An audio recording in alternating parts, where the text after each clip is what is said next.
All right, today we're cracking open one of the most brutal, and honestly, one of the most influential books in all of political philosophy, Thomas Hobbes' Leviathan. This isn't about high-minded ideals, it's a cold, hard blueprint for order, built from the most basic human ingredient, fear. And yeah, that quote from our source material pretty much nails it. Hobbes doesn't pull any punches, so neither are we. We're going straight to the core of his argument. And to really get his solution for society, you first have to understand his diagnosis of us. So, where does Hobbes even begin this whole thing? Well, he starts by basically kicking in the door on human nature itself. His whole point is that if you want to build a stable society, you first have to be brutally honest about the kind of animal you're trying to put in the cage. And that right there is his foundational premise. Forget about morality, forget about people being inherently good. Hobbes argues that if you strip away all the laws, all the social pressure, what you're left with is the raw, unfiltered human animal. And that animal is driven by impulses that are selfish, paranoid, and, well, fundamentally dangerous. So Hobbes kind of breaks down our internal programming, our operating system, if you will, into three key drivers. First, there's desire. We have this insatiable hunger for more power, more stuff, you name it. Second, there's fear, a deep primal terror of losing everything, especially our own lives. And then there's the really terrifying kicker, his idea of equality.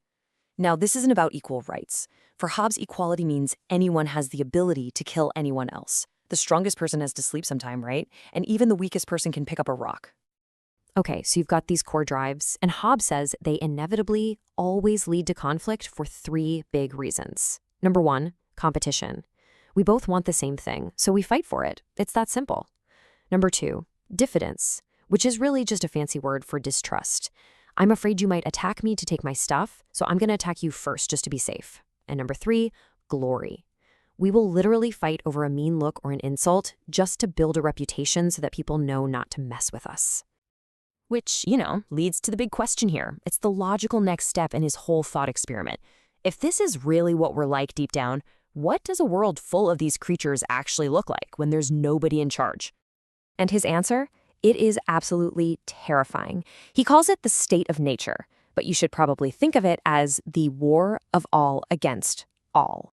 This is one of the most famous and infamous ideas in all of political science. It's a world of absolute, total freedom. But what that really means is you are free to kill, and guess what? Everyone else is just as free to kill you. There's no right, no wrong, no justice. There is only survival. And look at what that means for society. It's a total breakdown. I mean, think about it. Why would you bother planting a farm if someone can just come along and take your food? Why would you create art or invent something when you're spending every waking moment just trying not to get killed? Progress, culture, trust, it all just vanishes. All you're left with is this constant gnawing fear. And this right here, this is Hobbes's mic drop moment. His absolutely iconic description of what human life is like in that state of nature. It's not a life worth living. In fact, it's so horrible that people would do just about anything to get away from it. So if the state of nature is a complete hellscape, how in the world do you get out? Well, this brings us to Hobbes' big solution, the social contract.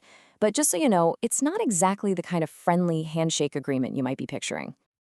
The only reason anyone makes this deal is pure, raw survival. It's not about creating a utopia or chasing ideals. It is a cold, rational transaction born out of absolute terror. Everybody realizes they can't make it on their own, so they're forced into this desperate form of cooperation. So how does it work? It's basically a three-step process. First, at the exact same time, everyone agrees to give up their right to just do violence whenever they want. Second, they take all their individual power and freedom and surrender it to one single common authority. And third, they all promise to obey that authority's rules, because the only alternative is going right back to that nightmare war of all against all. And I gotta be clear about this. This isn't about voting or democracy or individual rights. Hobbes' social contract is a one-time deal. It is a collective, organized surrender of power, and you do it for one simple reason: to not die. So what do you get when everyone gives up their power like this? You get a monster. A huge, powerful, artificial person designed to keep the peace through overwhelming fear.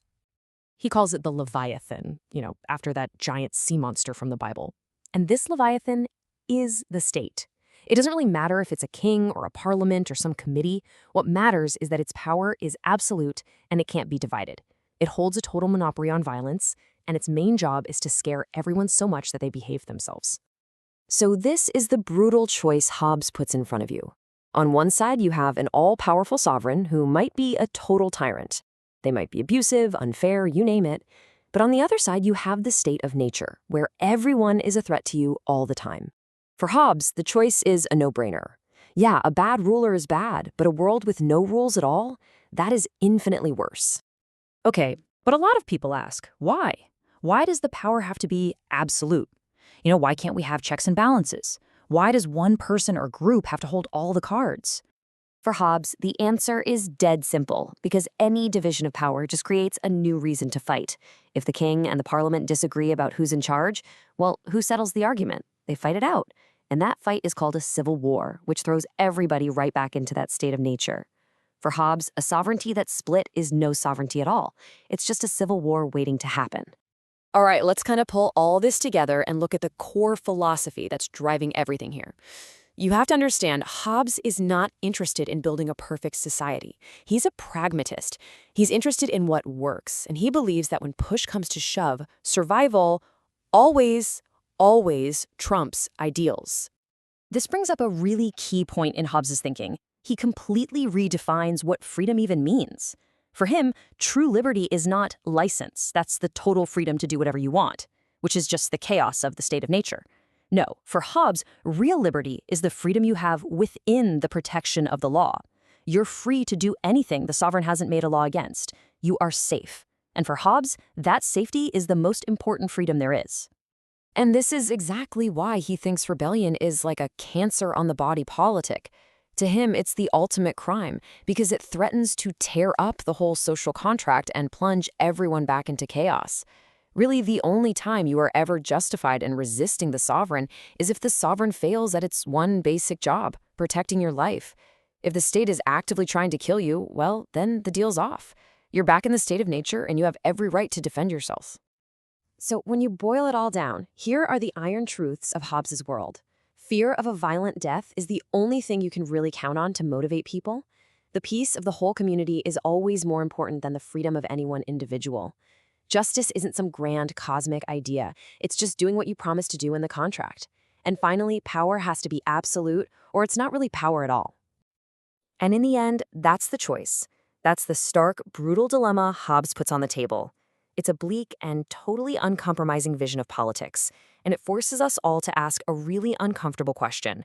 What are we actually willing to give up for the sake of peace and order? A brutal question, and there's definitely no easy answer.